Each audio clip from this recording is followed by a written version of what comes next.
5 September বৃহস্পতিবার দেবীগ্রামের বাহারুলের স্ত্রী আফসানার ঝুলন্ত লাশ তার ঘর থেকে উদ্ধার করেছে নড়াইলের লোহাগড়া থানা পুলিশ। এই নববধূকে হত্যার অভিযোগ উঠেছে স্বামী, শ্বশুর ও শাশুড়ির বিরুদ্ধে।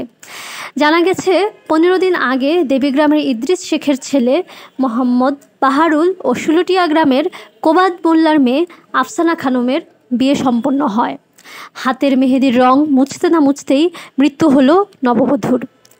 কোবাদ মোল্লার দাবি, তাদের মেয়ে আফসানার মৃত্যু স্বাভাবিক বা আত্মহত্যা নয়, তাকে তার স্বামী, শ্বশুর ও শাশুড়ি মিলে হত্যা করে গলায় ফাঁস দিয়ে ঘরের আড়ার বাঁশের সাথে ঝুলিয়ে রেখেছে।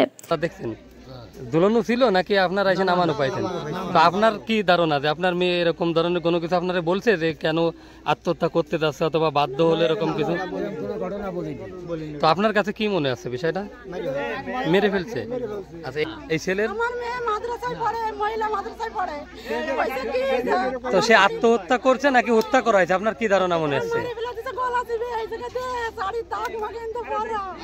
এ বিষয়ে স্থানীয়রা বলেন, বিয়ের এই 15 দিনে আফসানার সাথে তার স্বামী, শ্বশুর, শাশুড়ি খুব খারাপ আচরণ ও যৌতুকের চাপ সৃষ্টি করেছে। বিয়ের সময় আফসানার পরিবার থেকে ছেলের পরিবার 2 লক্ষ টাকা যৌতুক দাবি করে আসছিল বলে তারা শুনেছে।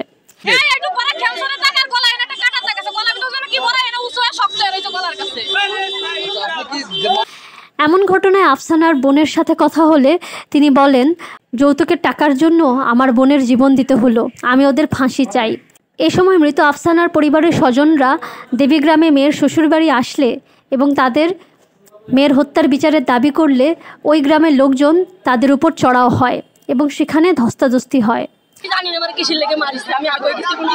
আজকে আপনারা কি খবর শুনলেন? অসুস্থ নাকি মারা গেছে? আপনার বোন মেলা অসুস্থ, আপনি তাড়াতাড়ি চলে এসে আইসা দেখি আমার কলিজায় শুয়ে রয়েছে আর ওরা সব পলাই চলে গেছে সব।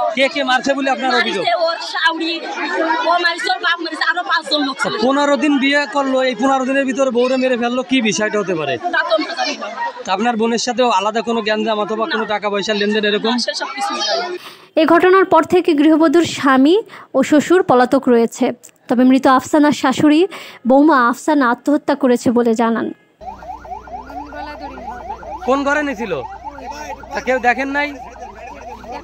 দেখছিলেন? এ বিষয়ে লোহাগড়া থানার ওসি আব্দুল্লাহ আল মামুন জানান, মৃত আফসানার লাশ ময়নাতদন্তের জন্য নড়াইল সদর হাসপাতালে প্রেরণ করা হয়েছে।